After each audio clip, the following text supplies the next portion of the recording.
अनुमान न होई चीर के देखा दिसीना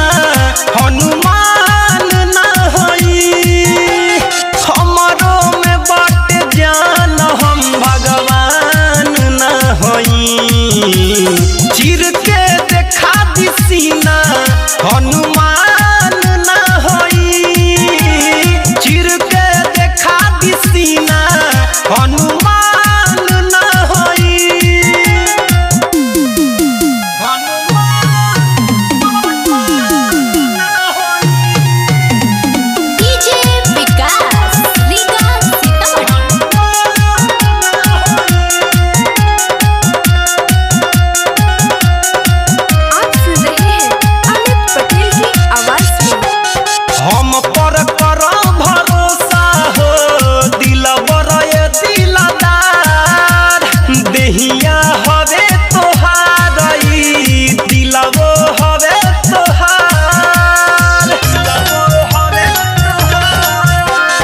हम पर कर भरोसा हो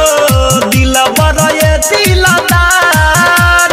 देहिया हवे तोहार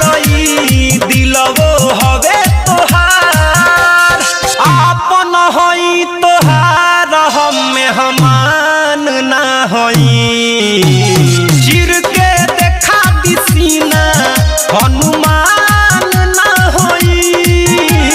चिर के देखा दिसीना हनुमान ना होई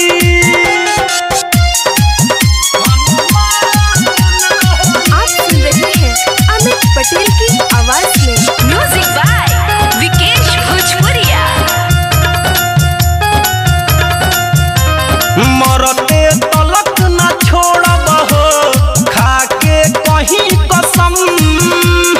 तोहरे ही बन के रहब हो सातो जन्म जन्म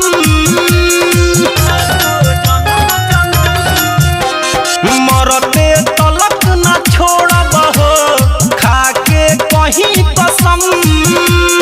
तोहरे ही बन के रहब हो सातो जन्म जन्म